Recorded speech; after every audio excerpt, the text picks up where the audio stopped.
अलीगढ़ 22 अगस्त जिलाधिकारी अविनाश कुमार ने शनिवार को आगरा रोड स्थित मुकुंदपुर आईएएस-पीसीएस पूर्व परीक्षा प्रशिक्षण केंद्र का निरीक्षण किया। इस दौरान उन्होंने करीब 2 घंटे तक प्रतियोगी परीक्षाओं की तैयारी कर रहे विद्यार्थियों के बीच रहकर उनकी तैयारियों, अध्ययन की दिनचर्या और केंद्र पर उपलब्ध सुविधाओं के बारे में जानकारी ली। जिलाधिकारी ने विद्यार्थियों को सफलता के लिए अनुशासन, समय प्रबंधन, धैर्य, ईमानदारी और दृढ़ इच्छाशक्ति को जीवन का हिस्सा बनाने की सलाह दी। उन्होंने कहा कि लक्ष्य के प्रति विश्वास बनाए रखते हुए लगातार मेहनत करनी चाहिए। विद्यार्थियों से कहा कि समस्याओं से घबराने के बजाय उनके समाधान की दिशा में आगे बढ़ना चाहिए।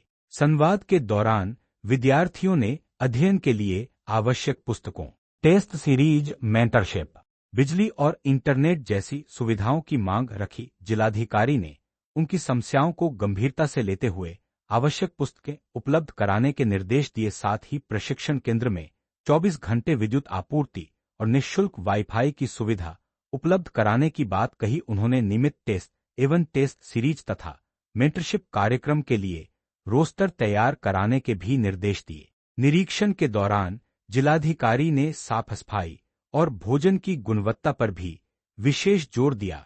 उन्होंने रसोई में स्वच्छता बनाए रखने तथा विद्यार्थियों को गुणवत्तापूर्ण भोजन उपलब्ध कराने के निर्देश दिए। आटा, तेल, रिफाइंड और मसालों सहित खाद्य सामग्री के नमूने लेकर उनकी जांच कराने के लिए भी कहा।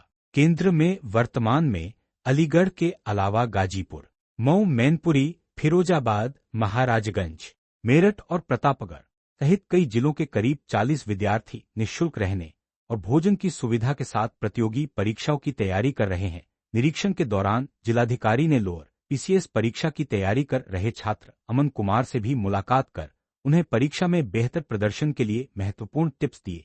इस अवसर पर समाज कल्याण विभाग सहित अन्य संबंधित अधिकारी। आज doctor Ambedkar IAS-PCS coaching Mukundpur का निरीक्षण मेरे द्वारा औचक निरीक्षण किया गया, जो कि समाज कल्याण विभाग द्वारा संचालित है। यहाँ पर विभिन्न जनपदों से आए लगभग 40 से 50 बच्चे रहते हैं और मुख्य उद्देश्य उसका ये था कि यहाँ पे बच्चों से हम इंटरेक्शन करें और उनकी समस्याएं, अगर यहाँ पे जो सरकारी व्यवस्थाएं हम लोगों ने कर रखी हैं उसमें उनको क्या समस्याएं आ रही हैं और उनका जो शिक्षण कार्य है वो किस प्रकार से चल रहा है।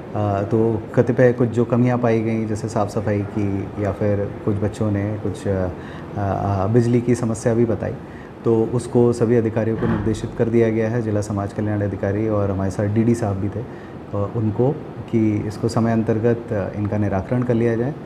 शिक्षण कार्य को लेकर भी बच्चों ने कुछ अपनी सुझाव प्रस्तुत किए, जैसे कि और किन किन सब्जेक्ट्स के टीचर्स होने चाहिए, किस प्रकार की किताबें होनी चाहिए।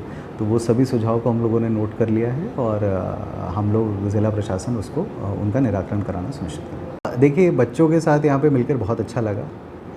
उन्होंने अपनी समस्याएं बताईं, साथ ही साथ जो अच्छी चीज़ें यहाँ पे, जैसे पुस्तकालय अच्छा चल रहा है और कतिपय किताबों का भी बताया उन्होंने। तो बच्चे अगर शिक्षा की मांग करते हैं तो उससे अच्छा कुछ नहीं हो सकता, क्योंकि शिक्षा की मांग जब करते हैं तो वो ये चीज़ मानी जा सकती है कि बच्चे उसके लिए तैयारी के पूरे प्रयास कर रहे हैं और वो सही लक्ष्य के तरफ अपने अग्रसर हैं। उसी के क्रम में बच्चों से सीधा संवाद मेरे द्वारा किया गया। उनको जो एग्ज़ाम के जो मुख्य टिप्स होते हैं कि किस प्रकार से बच्चे को तैयारी करनी चाहिए, उसके अंदर क्या क्या विशेषताएं होनी चाहिए जब वो तैयारी करे, एक विद्यार्थी जीवन के लिए क्या क्या ज़रूरी है, वो सब उन लोगों से संवाद किया गया और बहुत ही अच्छा संवाद हुआ। और उन लोगों ने ये भी कहा कि जब भी उनको कोई समस्या अगर इस प्रकार की शिक्षण कार्य को लेके आएगी, या फिर जो कभी जीवन में इस प्रकार की समस्या आए कि वो ना समझ पा रहे हैं कि हमें किस डायरेक्शन में जाना है, किस लक्ष्य में जाना है, तो वो हमसे संपर्क भी करेंगे। और काफ़ी अच्छा संवाद है।